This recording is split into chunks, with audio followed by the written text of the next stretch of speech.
शेतकरी बंधूंनो राम राम। इथे काय केलेलं बघा शेतकरी दादाने, तुम्ही पाहू शकतात। आता गव्हाच्या सीजनला खूप उशीर झालेला आहे, पण काय होतं माहिती का, काही समजा शेतकऱ्याला काय वाटतंय की कापूस मोडून गहू करावं, मग समजा उदाहरणे का कमी व्हायना, पण घरी खाण्यासाठी बी आपल्याला गहू होते आणि एक तर पुढच्या वर्षीसाठी समजा आपल्या रानाची बी बेवड होईल।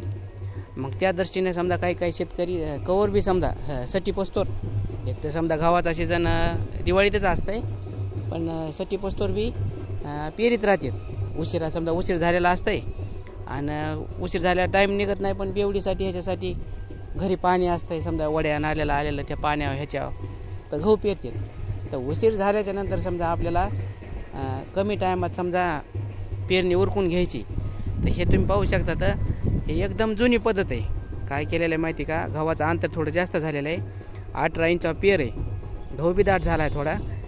नुसते दांड वाढायचे बघा, दांड कसे वाढायचे, 3-4 फुटाच्या आकाराने। समजा आपण पाणी, आपलं पाणी किती, समजा आपलं रान कसं आहे, आपण पाणी दिल्यावर कडीला जातं आहे नाही जातं आहे, त्या हिशोबात फाटल्या घ्यायच्या, दांड वाढायचे आणि दांड वाढायच्या नंतर आपोआप फटली तयार होती। आता हे उदाहरणार्थ हे दांड आहे, मग ह्या दांडाने पाणी कडीला जाऊ शकते। जर तिकडे जाऊन पाणी इकडे घ्यायचं म्हणलं तर इकडे बी घ्यायला जमते कसं बी, आणि इथून फोड्या जर रान चांगलं भिजणार असेल, इथून फोडलं की पाणी बी कडीला जाऊ शकते। एकदम जुनी पद्धत आहे बघा, आणि सोपं आहे। घरी समजा आपल्या आवतं बैल टिपण असले का तर घरची घरी होऊन जातं, हे ट्रॅक्टरला खर्च करायची गरज नाही, काय नाही।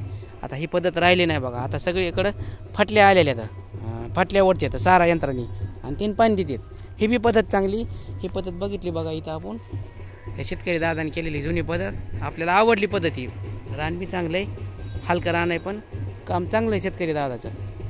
तर म्हणलं ह्या एकदा आपल्या पद्धतीचा व्हिडिओ बनवून टाकावा।